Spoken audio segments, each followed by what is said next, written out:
India voice, आपकी सोच, आपकी आवाज। उत्तर प्रदेश से दिल्ली के लिए जाने वाली इस बलिदान संदेश यात्रा के शुभारंभ कार्यक्रम में आज के इस विशेष अनुष्ठान कार्यक्रम में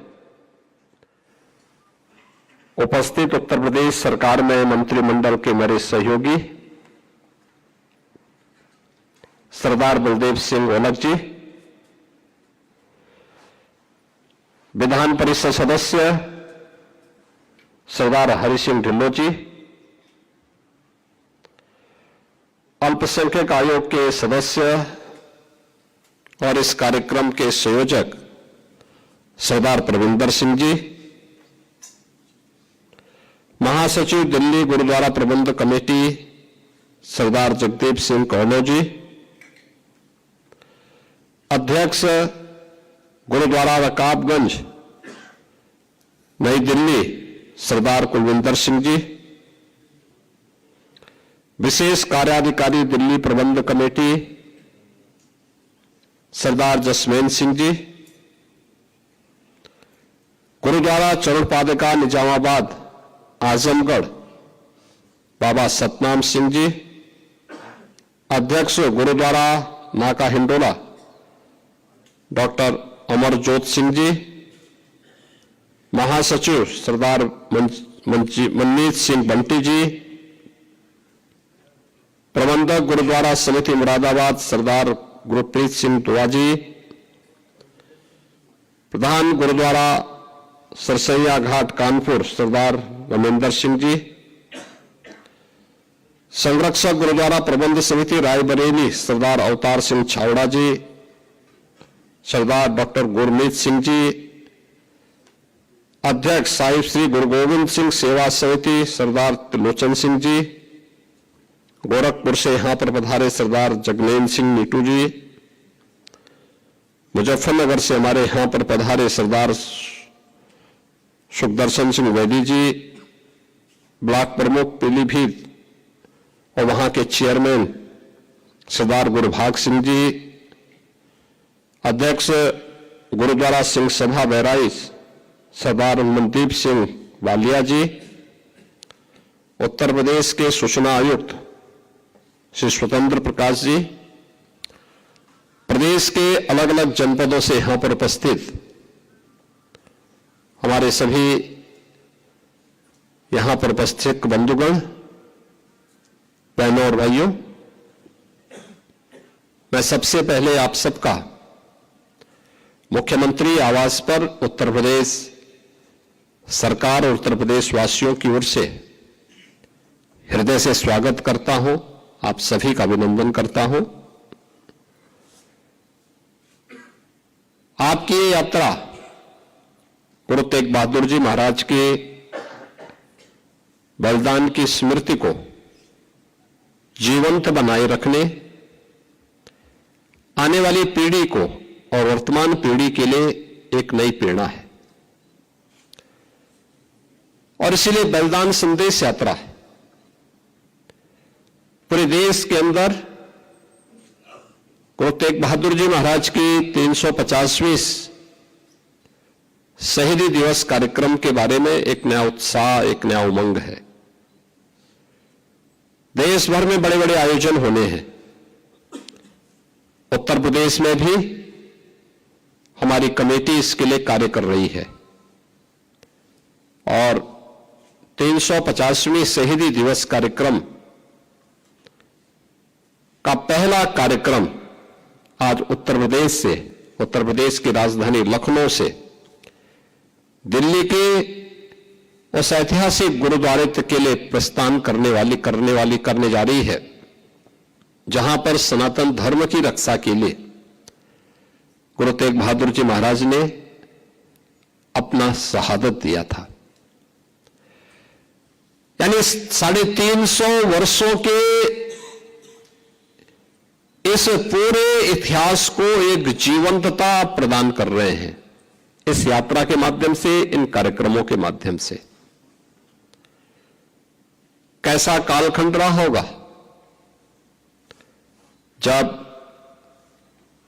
उस समय औरंगजेब जैसा क्रूर और बर्बर शासक रहा हो, और उस समय सनातन धर्म पर हो रहे हमलों को ध्यान में रख करके एक जगह नहीं, हर जगह से अत्याचार के समाचार आते थे। औरंगजेब ने तो एक संदेश ही, एक इस प्रकार का एक उसका उद्देश्य ही था, किसी प्रकार से तिलक और जनेऊ को समाप्त करके सनातन धर्म को हमेशा के लिए समाप्त करो। इस्लामीकरण के जिस बड़े अभियान को लेकर के आगे बढ़ा था, उसमें सबसे पहले चुनौती उसको किसी ने दी थी? गुरु तेग बहादुर जी महाराज ने दी।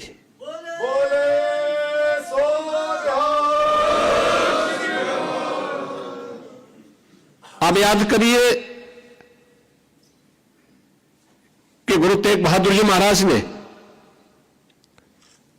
उस चुनौती को स्वीकार किया और क्या क्या अत्याचार नहीं हुए। भाई सतीदास के साथ में, भाई मतीदास के साथ में, भाई दयाला जी के साथ में किस किस प्रकार का अत्याचार हुआ, किस क्रूरता की सारी सीमाओं को तोड़ करके उन्होंने भय से, प्रलोभन से गुरु तेग बहादुर जी महाराज को इस्लाम स्वीकार करने के लिए दबाव बनाया, लेकिन वे अपने पद से कतई विचलित नहीं हुए। उन्होंने अपनी शहादत दी, लेकिन आने वाली पीढ़ी के लिए एक नई प्रेरणा भी दे दी। यही शहादत की परंपरा है जिस पर वर्तमान भारत की नींव खड़ी है। आज हम स्वतंत्र भारत में दुनिया की चौथी बड़ी अर्थव्यवस्था के रूप में अपने आप को स्थापित किए हैं। प्रधानमंत्री मोदी जी के नेतृत्व में भारत दुनिया की चौथी बड़ी अर्थव्यवस्था बनी है। पूरे देश और पूरी दुनिया के अंदर एक नया उत्साह है। इसकी नींव में इस शहादत है,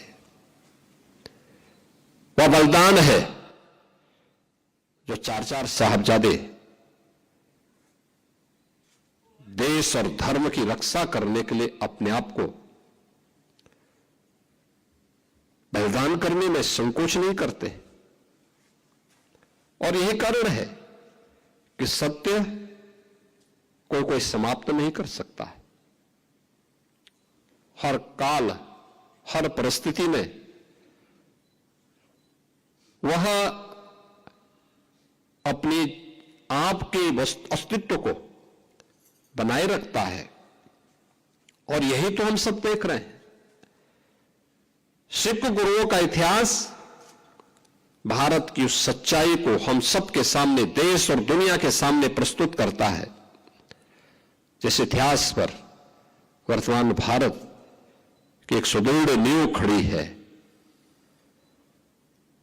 आज जब हम 350 शहीदी दिवस कार्यक्रम के व्यापक अभियान को लेकर के, संदेश यात्रा को लेकर के यहां से चल रहे हैं, याद करना, जब हम आगे बढ़ते हैं तो हमारे सामने चुनौती भी उतनी कठिन होती है।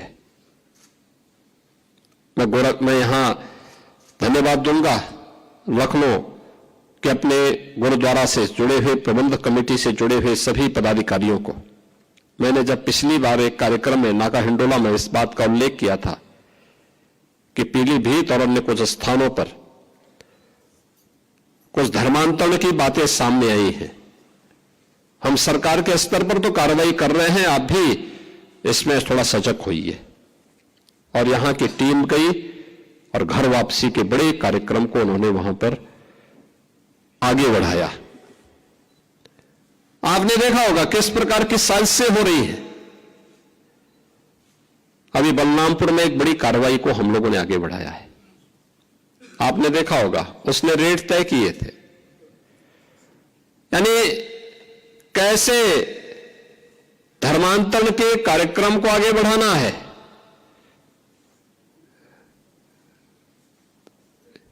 हिंदुओं में, ब्राह्मण में, क्षत्रिय में, सिखों में, अन्य ओबीसी जातियों में, अनुसूचित जाति जनजाति के लोगों को कैसे धर्मांतरित करना, सबके रेट उसने तय किए हुए थे। विदेशों से उसमें धनराशि आ रही थी। आप सोचिए 100 करोड़ से अधिक का ट्रांजैक्शन अब तक उसके 40 खातों में प्राप्त हुआ है और लगातार उस अभियान को आगे बढ़ाने का कार्य कर रहा था। एक लोग किस रूप में देश का स्वरूप बिगाड़ने का काम कर रहे हैं। परिस्थितियां बदली हैं, उद्देश्य उनका वही है जो उस समय था। हां, काम का तरीका उन्होंने बदला है। और यह आयोजन हम सबको इस बात के लिए प्रेरणा दे रहा है कि जिस उद्देश्य से सिख गुरुओं ने अपना त्याग और बलिदान दिया था, सिख वीरों ने अपना बलिदान दिया था, अपनी शहादत दी थी, आज वर्तमान पीढ़ी को उस शहादत की परंपरा को फिर से वर्तमान